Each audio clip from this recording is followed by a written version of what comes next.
Welcome, everyone. This is the Space Prize Speaker Series, episode 18. It's October 5th, 2022, and we are really thrilled to be here today with our special guest and with everyone who has joined us live to ask her questions. For what it's worth, I am Mark Wagner. I am the president of the Space Prize Foundation. I'll say a little bit more about Space Prize as we get into the program. I'm joined today by our host, Dr. Lesley Anderson, who I will also introduce in a little bit more depth in just a moment, and our special guest, Beverly Berekian, who is a space educator and geologist, teacher, Air Force veteran. I'm really excited to have her with us. We have a lot to learn from her. Lesley will introduce her also in a bit more depth as we get further into the episode, but thanks for joining us, Bev, and thanks for being here as always, Lesley. Just a few words about Space Prize before we kick off. If you head over to spaceprize.org, you can learn more about the organization. It's a New York-based nonprofit focused on empowering young women to pursue STEAM education, that's science, technology, engineering, the arts, and math, and to explore careers in the growing space economy. We do this in two ways. One is through attention-grabbing contests with spectacular prizes, and the other is through producing open education resources available to students, teachers, and enthusiasts around the world. Our first contest was in New York City earlier this year. We had an essay contest working with public schools in the 5 boroughs of the city. We, by February, ran a video contest for the finalists, and in March had 25 finalists, 5 from each borough, on a simulated mission to Mars at the Challenger Center there in Manhattan. Later, we have a Yuri's Night celebration for them in April, followed by sending the first 5 winners to Space Camp's Leadership Camp, Space Camp Lift, and eventually 5 winners on a parabolic zero-G flight where they experienced weightlessness along with Star Trek's Denise Crosby and our own executive director, Kim Macharia. So really a spectacular finale to that first Space Prize challenge in New York City. Each of the winners, both sets of winners actually, are matched with a mentor, an influential woman in the space industry who meets with them every month over the coming year. Just checked in with them at the first of the month here, just this week, in fact. We just ran a similar contest in Paris with the finalists pictured here with some of the judges and contest facilitators at IAC in Paris just a couple of weeks ago. The winner will also get a parabolic flight, and all of the finalists are also paired with women in the space industry as mentors. Currently, another Space Prize challenge is underway in Portugal. So this is specifically for Portuguese women, wherever they happen to be in the world, but Portuguese women, the contest is being conducted in Portuguese. But if that happens to be you, or if you know people who are young women of Portuguese descent, please point them towards our site. Now, when it comes to creating the open education resources, the biggest thing we've released is the Space Prize curriculum. It is a complete space education curriculum meant for high school students or teenagers. So it's not just an introduction to space science and the solar system or the history of space exploration, but it's also why space matters to people here on Earth. What sorts of skill sets and mindsets will kids need to be successful, regardless of whether or not they're going into space or working in the space industry. And then looking at what's happening in the new space economy and more philosophical issues like space sustainability, governance, ethics, everything from avoiding existential threats to rising up to some of our higher aspirations to shepherd life through the solar system. So kind of an ambitious work, but could work as a in-school elective course, could work as part of another science course, an after-school program, a homeschool program, or just something that kids do or enthusiasts do as a self-paced learning experience. So spaceprize.org/education will get you to our landing page where you can connect to our partners at CK12 and make a student or teacher account and get started. I always like to mention my book at this point as well. This is more for an audience of educators and enthusiasts, but it is a handful of, or a collection of academic articles focused on how best to prepare students for the growing space economy and for humanity's rapidly approaching multi-planet future. It also looks a few steps beyond to how we might educate students on the moon or on Mars or in deep space habitats, and looks a little bit at moral decision-making and governance issues as well, similar to the curriculum. So if you are interested in the free curriculum and want to go a little bit deeper at an academic level or as an educator, I highly recommend the book. That said, another open education resource that we've been producing since April, this is the 18th episode, is this guest speaker series. We've already featured astronauts, engineers, and scientists, but also entrepreneurs, designers, lawyers, historians, and so many more. We have a real life teacher on the show today, but this is about all of the different career trajectories you might find into this growing space industry or the growing space economy, and all of the roles that are possible in today's world. All of these jobs already exist. We talked to a spacecraft interior designer. We've got a zero-G fashion designer lined up. So it's not a matter of dreaming up what's coming. These jobs already exist, and there's only going to be more of them over the years. So we're really excited to have Bev with us today to talk about her career trajectory, and she's covered a lot of ground, and she spends a lot of her time preparing kids for exactly these things that we're talking about. So for those of you that are here with us today, please do participate in the chat. We love to hear where you're from. If you haven't shared with us already, feel free to use the raise hand feature or physically raise your hand. Feel free to unmute and just interrupt. We've got a small group here. Share screen if you've got something to share with the group. And if you do need help, use the help feature or just direct message me, and I will be on the chat the whole time. Last note is we will sometimes leave wait time between answers or between questions to make sure that the speaker is done sharing, or to make sure that you're done asking what you have to ask. So that's by design. We're working remote and want to be respectful of everybody. That being said, any questions right now before we kick it off? Okay, if not, I will go ahead and get started. I want to introduce Dr. Lesley Anderson, our regular host on the show. Really been excited to work with Lesley on this over the last several months. She is a science planner with the U.S. Antarctic Program in DC, coordinating scientific expeditions in the deep field. She's also a former classroom teacher. She still continues to work in the field of education as a consultant. We worked with her and her team on developing the curriculum I was just talking about. So she's been enormously helpful in making that happen and seeing that all through as well. I always like to share that Lesley's teacher researcher adventures have taken her all over the globe. She's been to Antarctica and the Arctic, if I have that right, and South Africa, and she's studied sharks and sea turtles and neutrinos and ice cores. I think I'm getting my presentation down, Lesley, but it would be fantastic to one day do an episode where Lesley is a guest speaker as well. But for now, I will hand it over to Lesley and be thrilled to be along for the ride while she has an interview and conversation with Bev. Thank you so much, Mark. And I'm so excited to have Bev here with us today. So Bev Berekian has taught earth science to middle science and high school students, as well as community college students for 16 years. She has also worked as a field geologist and served in the United States Air Force and Air Force Reserves. Her passion for the earth extends to space, and she now serves as a NASA JPL Solar System Ambassador, Space Center Houston SEEC crew member, Space Foundation International Teacher Liaison, and NASA Airborne Astronomy Ambassador with the SOFIA Program. Bev has most recently been awarded a Department of Defense STEM ambassadorship and will work closely with the TGR Foundation to continue to bring STEM into her classroom, and has hopes of inspiring other educators to apply for the same programs. In addition, Bev is also currently working on building STEM capacity in her students while they design experiments to hopefully be flown in microgravity with the Wisconsin Space Consortium. Bev attended Irvine Valley College and received her bachelor's degree in geological science from California State University, Long Beach, and her master's degree in geological science from California State University, Fullerton, where she also earned her California teaching credential.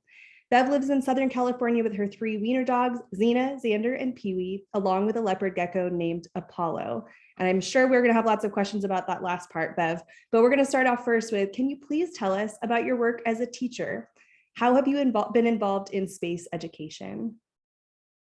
Well, first of all, thank you so much for having me here. It's definitely humbling and an honor to be here to speak with you and speak with everybody. But I think it was really an evolution. And because I started out in geology, and in all honesty, when I was 17, I wanted to be a teacher and things were not good at that time. So I had a counselor tell me not to be a teacher. And I don't know why. That was the one person I think I've listened to in my life, but I didn't become a teacher. And I went on and I did other things, and eventually found myself, in college, working on my master's degree and working as the geology technician at Cal State Fullerton and writing training manuals for everything. If you were going to drive one of my vehicles, you were going to read my training manual and I was going to teach you how to do it. If you were going to use my rock saw, you were going to read my training manual and I was going to teach you how to do it. And a very nice professor who ran a master's program said, you need to stop getting your master's and you need to get a teaching credential. And of course, he duked it out with my master's advisor and I ended up getting my master's first. But then by then it had become apparent. I started teaching college. I was offered an opportunity to teach at Orange Coast College. And that was prior to me finishing my master's degree. And then that just kind of sealed the deal. And so I decided that I would start teaching science. My love for geology didn't always start there. It started with marine biology. I had kind of a weird trajectory to college. I was actually working with rehabilitating seals and sea lions. And I was a volunteer in Orange County at, Mark, you probably know about what's now called the Pacific Marine Mammal Center and used to be called Friends of the Sea Lion. And we had a pretty bad El Nino in 1998. So it was really sad, right? It was tugging at my heart. So I went there and there was 120 animals that needed rescuing. And I believe I got really good at restraining animals. So I was getting bitten and pooped on and like whatever else these animals can do to you, while you're trying to heal them. And at some point I realized that there was one person getting paid in that entire building. And that was the marine biologist. So I was like, I need to go to school because like, I want that job because, while this is fun, it'd be more fun to be getting paid. And so my first semester back at school, I took a geology class and that just changed it. I fell in love with minerals. I fell in love with the history of the earth, that it really is like a romantic story when you think about how our earth has evolved over time. So started teaching, I fast forward a little bit, started teaching earth science. And actually, I guess I need to go back one summer. So the summer right before I got my teaching credential, and again, Mark and I were talking about this earlier, that like sometimes a moment seems so, I guess what's the word? Innocent, I guess, like not a big deal. But I was asked by one of our advisors at Cal State Fullerton if I knew anything, or if I wanted to go out to Palmdale with her and teach this summer thing that she was doing out at the NASA Aero Center. She goes, you should come with me. I'm like, okay. So that's where space started. Space started there. Also, when I got hooded with my master's degree, Tracy Caldwell Dyson was there. And I don't know if you're familiar with her, but she is an astronaut. She's a shuttle astronaut. And it just so happened that she was there to hood biochemistry students because she graduated from Cal State Fullerton. And so she hooded, she did her job and then sat down. But because I had worked there and the dean knew me, when it came time for me, he called her up. So she actually helped hood me as well. So I started like these little like pieces start fitting together. Then I got asked to go to Palmdale. And then I taught the Pre-Service Teacher Institute there. I became an Aero Ambassador there. Or not an Aero Ambassador, they called us ARI's Ambassador, which was Airborne Research and Experiences for Educators. So with that role, we started doing workshops and national workshops. And so a teacher came, and a teacher from Arizona. Many of the people in this room are going to know who I'm talking about. Casey Hines came to our workshop and she talked to me afterwards and she goes, hey, I really liked your part because I did some stuff with LIDAR because it was related. We did a LIDAR survey over the fault, over one of the faults near San Francisco, one of the splays of the San Andreas Fault. She goes, I really liked what you did. Can we stay in touch? And I always tell the story, like I was I was like, oh, that's really awesome. This person wants to stay in touch with me. Well, little did I know who I was getting in touch with. And she was 3-time Teacher of the Year for Arizona and was already way embedded in space science. So that meeting, what led to doing more and more space. She kept telling me, you need to do these things. You need to do this. You need to come to SEEC. And then I started doing more things in my class. I started realizing that, I'm not just a geologist anymore. Now I'm an earth science teacher, and earth science brings in, astronomy more than teaching a geology class does. And so I made one trip to Houston to the SEEC conference. And that was in, I think, 2018. I finally went. And then the world opened up, right? And I met Pam, who's in the room today. Pam was probably, I think Pam's workshop was the first one I attended at SEEC. And immediately was embraced by this group of people. And so they just make you want to do more and more and more and more. So the more you meet people, the more you're like, I'm just going to bring space into everything I do, because space is all around us. And really, it doesn't matter what you teach. So I have these little programs that I teach in the summer back at Cal State Fullerton with our district. Not little, really, it's a big grant, but I work with Gear Up, which is a federally funded grant. And I worked my way from being a teacher to being a curriculum writer. And so they allowed me some freedoms. And so I started doing space every summer. So the last several summers, we've done space and space exploration. And, with COVID, our groups were smaller and smaller. But we had one group a couple of summers ago. I had 5 students that showed up online every day for 2 weeks. And at the end of those 5 weeks, they all ended up at Long Beach Airport and got a flight on a plane. And one of the girls came back last summer and came back to our program again and just said, how thrilled she was that she had gotten to do that. So we're, I just keep finding more and more ways to bring space and space exploration into teaching. I don't think it's a hard stretch. I just really don't. I had a student just ask me the other day, I can't remember exactly what we were talking about, but he said something about, well, something being in space. And I said, well, you realize you're in space. Like, you're in space, right? I mean, the planet Earth is in space. So we might talk about the space outside of us, but the space is not this thing that is separate from us. We're part of it. So I know that was a really long-winded answer to your question, but hopefully that answered it. And, and really, the more I do, the more you want to do, because it's fun stuff. No, you've given me so many other questions I want to follow up on. But the first one I want to follow up on, because you talked about, you've had this experience both as a marine biologist, as a geologist, as a space educator. And I think we put a lot of pressure on young people to maybe decide when they're 18 years old what they want to study. And they have to know exactly what they're going to be when they grow up.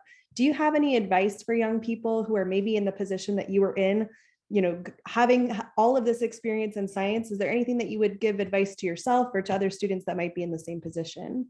Well, interestingly, I just had this conversation yesterday because we were doing career week, and I can't remember what we called it, but in our district, we're doing 70 minutes with our students every day this week about careers. And one of the things I did share with them is I shared with them my dad's story, right?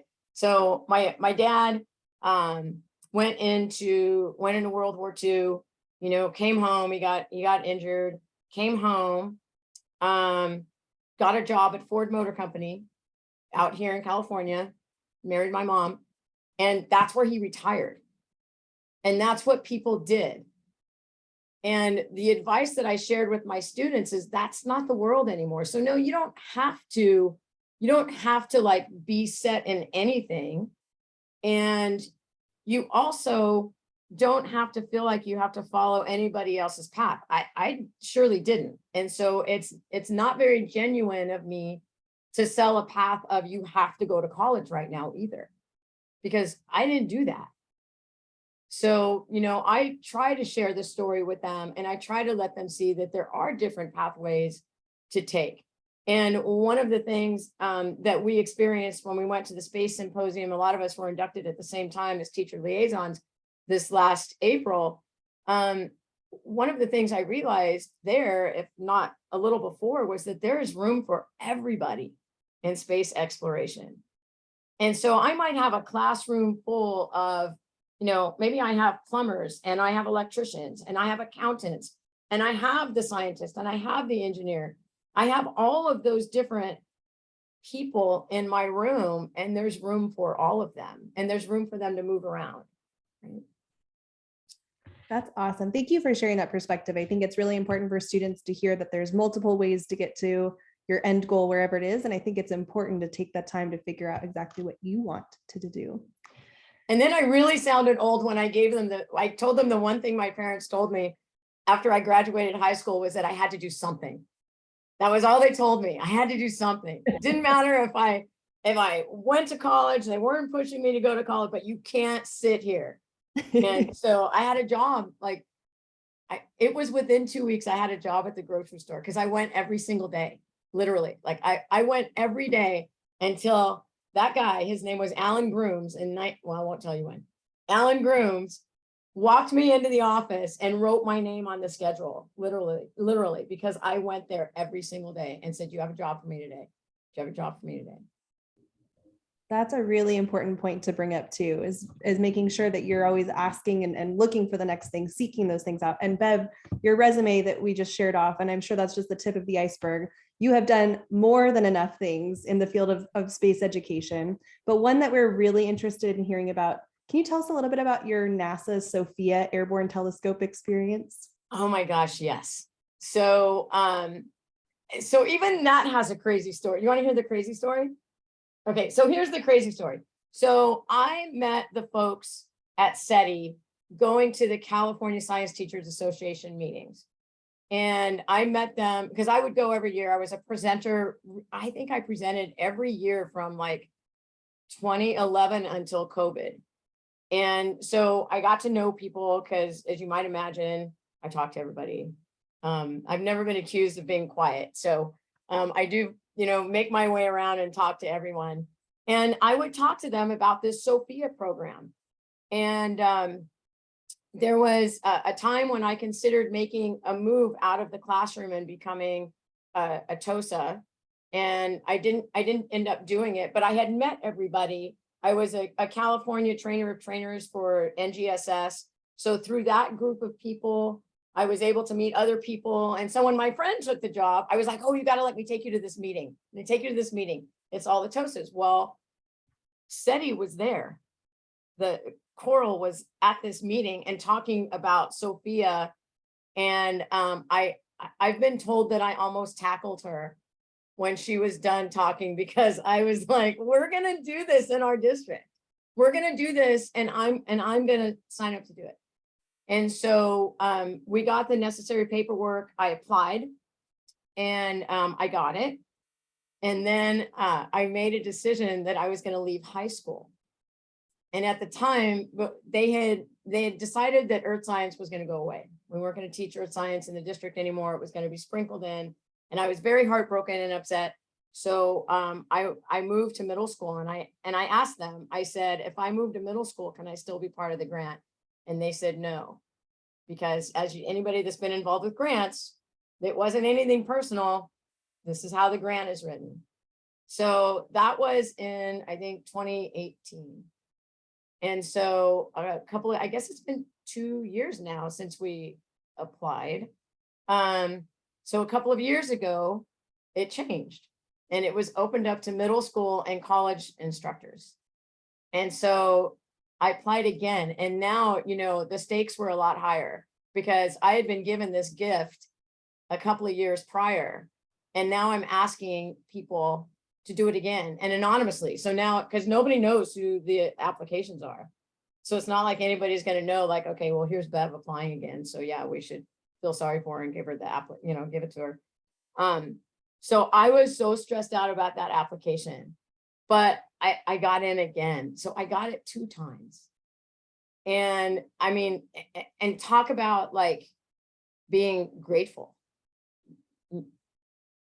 it really does make me a little speechless, because I asked for it once and I got it, and I asked for it twice and I got it, right? So that's pretty darn cool. So I'll tell you a little bit about the program, and I want to just give Jenny a shout out, because Jenny's in here and Jenny did this with me, and it was such an amazing experience. The training for it starts with online meetings. So you go through, I think if I remember right, our meetings were like an hour and a half, and I think we had a half a dozen of them to do. And then we had a 40-hour astronomy course to take that was online. And then we did an in-person training together. And then we had our flight week scheduled. And so we were a little jumbled around because of COVID. So we were going to go, and then we didn't. And then we had to reschedule some things, but it typically is about a year embedded program. And so the really cool thing that they did for us, for me and Jenny, was that we were like, can we do this together? Can you like keep, because we're not in the same state. She's in Kentucky, I'm out here. And we're like, can you keep us together so that we can have this experience together? And they did. So we learned about astronomy. We got to go on our flight week, which was out in Palmdale. So we went out to Palmdale for a week. We got to go to the hangar. We got to see a lot of the behind the scenes with SOFIA. We got to watch a takeoff from the view of somebody in Palmdale. And then we got to go on our flight, and our flights were about 12 hours long. So they were long. So you packed up all your food and whatever else you needed. And there was a group of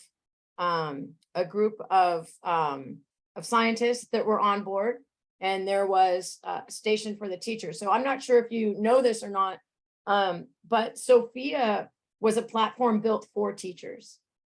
So that's really what makes the decommissioning, I think, so incredibly sad, is that it was an embedded teacher program that, wasn't a one and done, which is where I think we need to go with PD for teachers, is beyond this like one and done. I go to a one-day workshop, and then I go back and I'm supposed to remember all these things, but to like give you that sort of progression, give you a way to build community with people. So then we go up and we go on our flight, and we try to keep each other awake, and we got to see takeoffs and landings, and we got to see looking into deep space.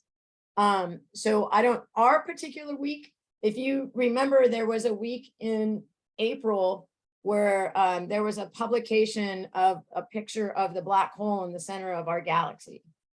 Now, that wasn't our picture. That wasn't taken when we were on board, but we were looking at that same thing. Our scientists were studying that same exact thing, at the same time. So being able to see what they were doing firsthand and not just reading about it, and then being able to go back and share that with your students. Because meantime, we had lessons to teach our students. So we had 2 weeks of curriculum to get our students through, to prepare them, because that's part of it as well. So it's not just a teacher training, it's a student training. And so to be able to come back and share with them, here's what I did, is very powerful, because you're just their teacher. And so when you come back and say, here's what I just did, and you can do these things too, I don't know, other teachers in this room can share to that kind of an experience, but I think it's really incredibly powerful. And that's why I think it's so important for organizations like you and like Tiger Woods and any other, organization that can keep these embedded teacher programs going. Because I think those are the ones that make the biggest impact, my opinion. But that's a great story. And you've got a lot of people nodding their heads that are on the screen with you right now. A lot of support for what you just said. I'm curious, in the beginning of that story, you talked about transitioning from being a K-12 educator to being a post-secondary teacher. What's the biggest difference in space education between those two? And what was your experience like making that transition? Well, I started out teaching mostly geology and geology labs. And it started to slowly migrate to, wait, if I do earth science, I can bring in more and more astronomy. And so interestingly, the level isn't that much different, because the students come into a college class with very little knowledge about space. And now that we're sort of in this environment where earth science is not explicitly being taught, the students I'm getting that are coming right out of high school into college, they don't have that experience. And then plus COVID, like, everything has kind of got the plus COVID on the end of it, but it kind of does. So I don't think the transition between the two is that different. You see the same excitement when you say something like, you realize when you look at the sky and you're looking at stars, you're looking out of our solar system, right? And they go, what? No. And you're like, yeah, because there's really only one star in our solar system. Nuh-uh. Yeah. And that honestly could come out of an 8th grader or a college student. And that kind of excitement when you see that, like, that's really cool. That's really cool to see. That's awesome. Thank you for sharing that. I think a lot of people are really intimidated by, making transitions between these 2 grade levels, but it's great to hear that perspective. Yeah. And I think, honestly, I think the students like it. Like, I think they like knowing that you are, maybe not, you're not going to approach them in the same way that maybe a university professor might approach them. And community college is a great transition place to be. And I think I really like it. I was a product of community college. So but I really also enjoy teaching it because you're in that sort of transition stage. Thank you for sharing that. My other question that came up from you've talked a little bit about SOFIA, you've done an ambassadorship, you've talked about the SEEC conference. If you were to give advice to a new space teacher, somebody who's wanting to just get their foot in the door, what's like the low-hanging fruit, the thing that you would recommend above anything else that you've applied for and done? What's the thing that you would have them start with, or the first like gateway into space education?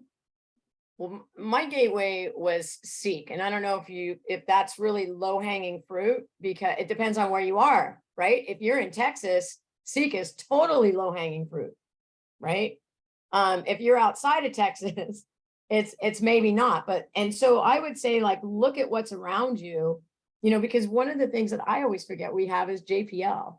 So I forget that JPL is right here, and I forget to tap into that. But I would say first, like, look in your area and see what you have to tap into. But becoming a solar system ambassador is a pretty awesome thing to do, because it opens doors up for you, and then you get to go do things, right? You get to go do things on behalf of NASA and JPL, and people really like that. They like to make little straw rockets and comets and things and get stickers and stuff. And it just, the more you do, the more you want to do. Do you want to talk a little bit about networking? I see you've got a large group of people that that are on this call that have maybe been connections from different places. Can you talk about the importance and power of networking from the space community? You know what? Networking, it doesn't matter what community you're in. And I think I mentioned to you earlier that the reason why I'm here talking to you, part of the reasons are sitting in the room. Many of the reasons are sitting in the room. And that's not, I'm not just saying that, they know that. But it's really the power of yes, right? So a lot of things I've done. So like this summer, I went to air camp and I got to fly a plane. And I went to air camp because people told me to go to air camp. Laura's sitting in here. Laura told me to go to air camp. Rhonda told me to go to air camp. So I went to air camp. And then I met a whole new group of people. And then they told me, they said, you should apply for the zero gravity flight. I was like, okay. So now, shout out to Wisconsin Space Consortium, because now I'm part of that teacher embedded program and hoping to get a flight on that. So I really think it's the power of saying yes and not being afraid to do stuff, and not being afraid to get turned down, for one, because that's scary. Like nobody wants to be turned down, but I think that you just have to talk to people. And this is why sometimes I teach future teachers. So right now, one of the classes that I have is a class of future teachers. And I tell them, networking is the key. You just don't ever know. You don't ever know when somebody's going to think of you. When someone is going to say, hey, you really should give this a try. You should give this a go. And it opens up hundreds of doors. So that's that, I think, right there is the key. And that's wonderful advice, not just for teachers, it's for students, for anyone, and thinking about the power of yes. Thanks for sharing that. Bev, can you describe the field of astrogeology? Sure. I think it's called different things, I think sometimes. So astrogeology, planetary geology. But it really is about looking at the processes on Earth, understanding the processes that we have here, and seeing how they work in other locations, right? So seeing how they might work on the moon or on Mars. We know, like, for example, the easy one is Mars. We know there's volcanoes on Mars.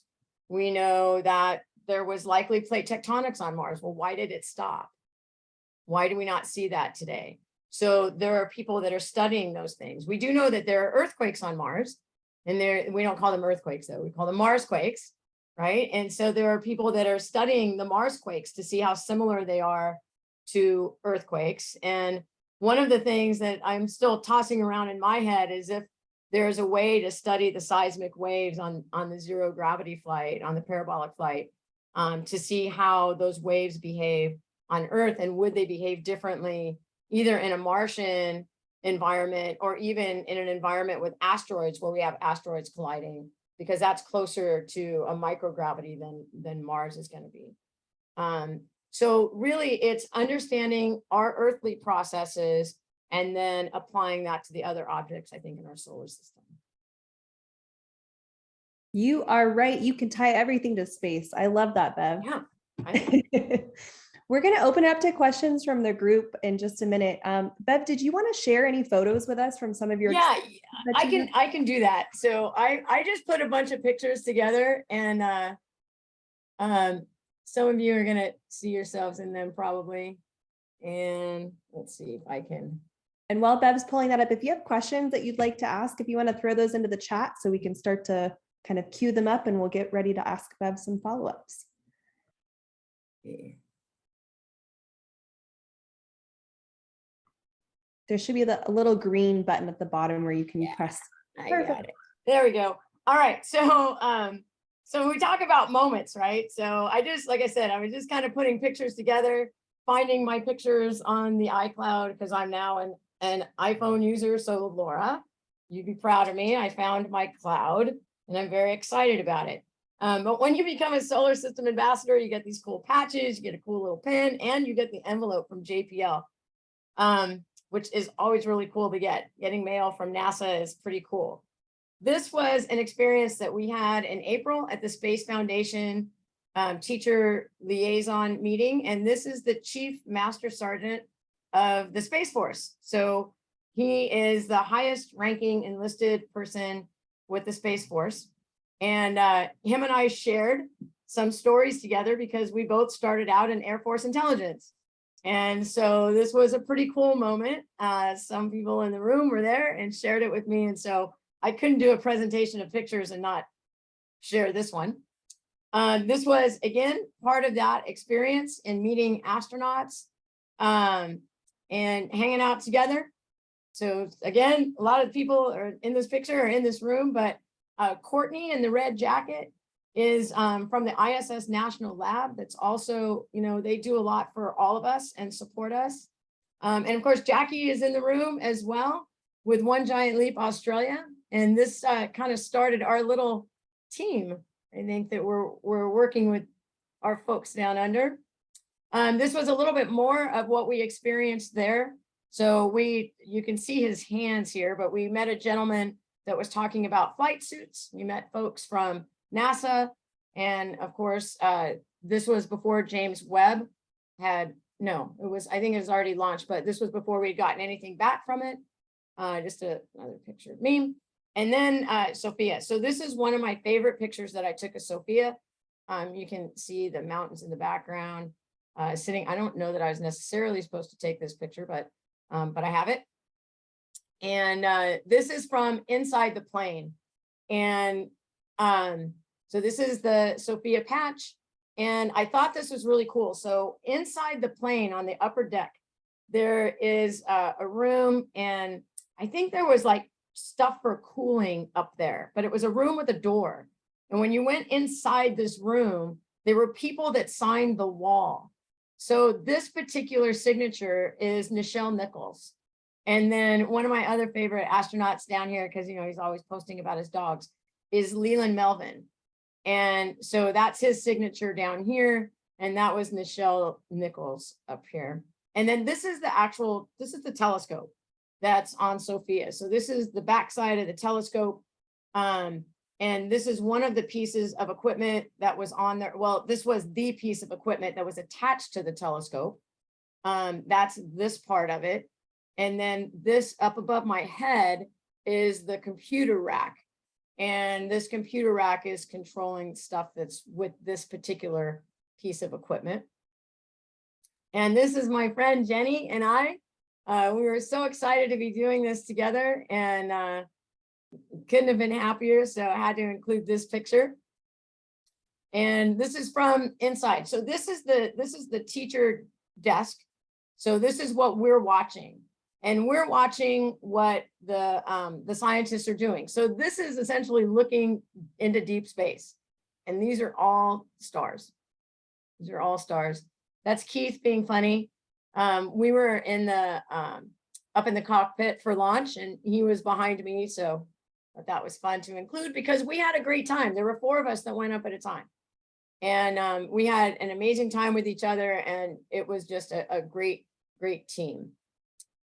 And then I included this picture because we were being silly. So on their last day, I wanted to make sure they saw as much of Los Angeles as we could do. So I took them to the Griffith Observatory. So we spent their last night in California in Griffith Observatory, and this was our spot that we chose to take a group picture. This other picture is from this was from SEEC last year, or I guess this year, February 2022. And this was an event that was put together by the ISS National Lab. So I really suggest people getting involved with them as well. And they took us to an event called the Infinite. And the Infinite is now on its way to San Francisco. But just to show like how this networking happens, they brought us all together. So, and what you're looking at is a lot of my space family. And then air camp, being encouraged to go to air camp, getting to see the Wright Flyer in person, getting to go out to the field and actually see this real track and stand where the Wright brothers were. One of the things that I took away from this experience was that you cannot teach about space without teaching about the Wright brothers, and without teaching about those people who looked at birds and thought we should do that too, when humans really are made to be on the ground. So how do we get humans to do something they're not built to do? And how did they do that in a bicycle shop? And you can even see the remnants. If you look close enough at this picture, you can see bicycle sprockets. You can see the influence that bicycles had on flight. So it really changed how I think about teaching space and how I approach it. And then this was something I got to do. I got to fly a plane, and that was really, really cool. And then we got to lay on the runway, and that was really cool. And then this is the most recent. So this was the most recent trip I took to Kenosha, which I'm now in love with. And if you've never had cheese curds, you need to have them because they are the most amazing food ever. Almost as good as Peeps, or maybe kind of equal with Peeps. I don't know. But this is Dr. Kevin Crosby, and he's our PI for the project.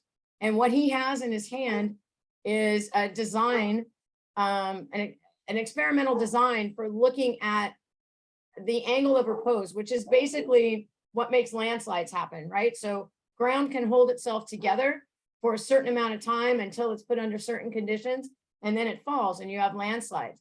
So this was one piece of equipment that was built to study that and study that in zero gravity. And then this was our group. This was our group from just a couple of weeks ago.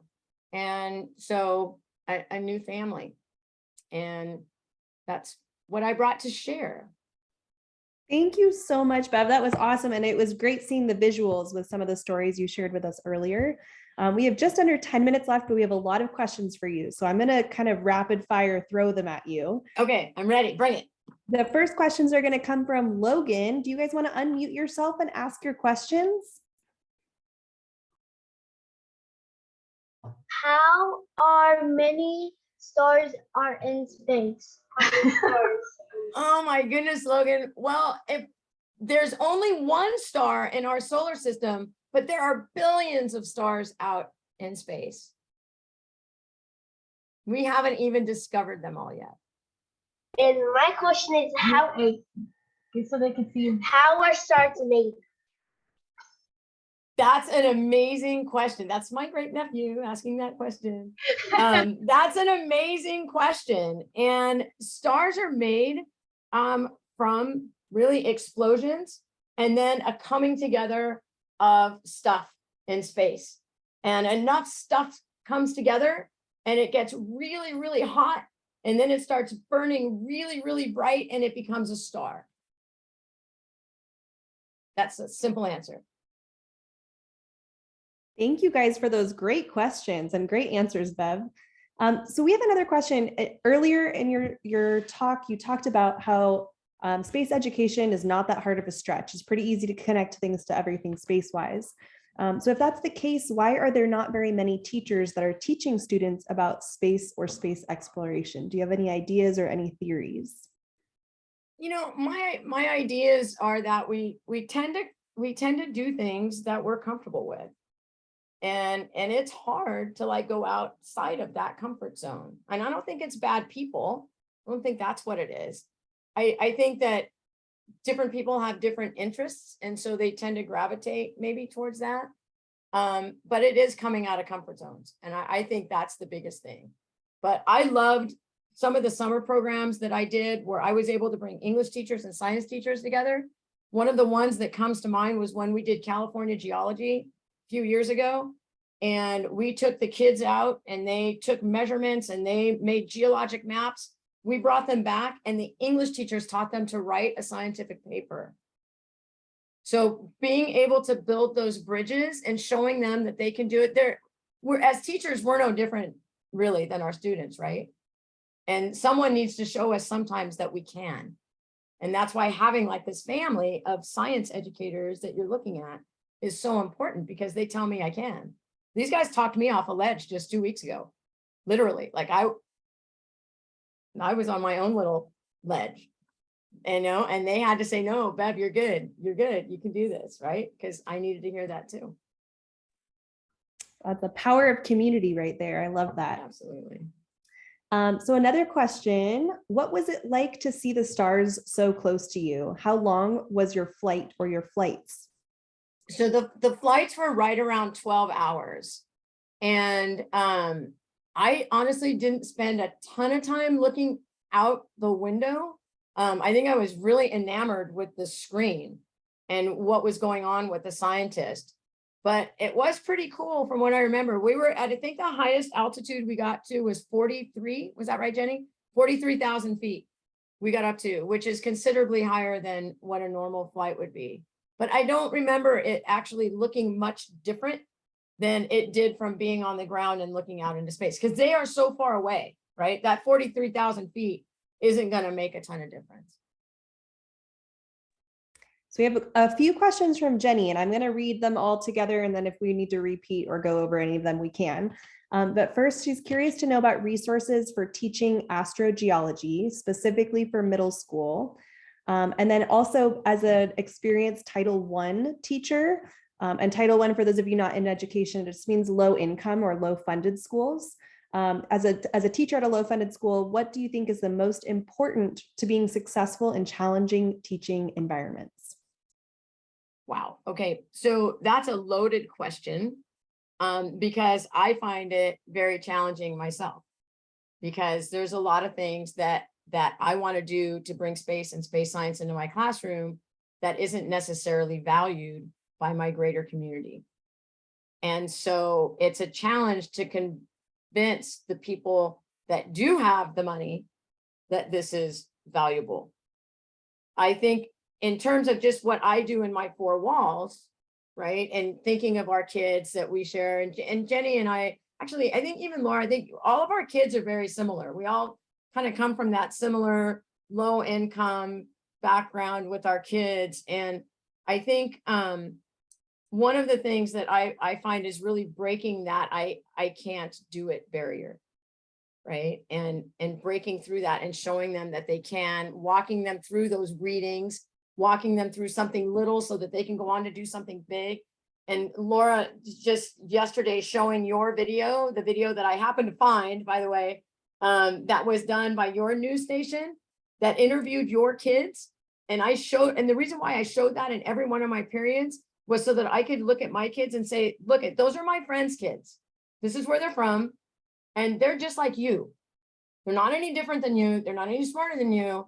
And this is what they did. And here are the projects that they designed. So I think it's just, Jenny, I really just think it's just keep coming with those models and those moments for them. And the sad thing, the difference that I see with middle school and high school is that in high school, I have 4 years for them to come back and say, hey, Miss B, I remember what you taught me. And that was really cool. And now I get it. And you don't always get that in middle school. At least I haven't so far, that they come back too much, and you only get them for 2 years. I do have, interestingly, 2 in my college class this year that I had as earth science students like 5 years ago. And so it does matter, and it does make a difference to them. So I think just showing up with those moments, just they can do it. Thank you And so much, Bev. That's such an important thing for us to share. And I think especially thinking about not only educators and what their role is, but how can everybody contribute to making sure students feel successful, even when they're not in a space education course.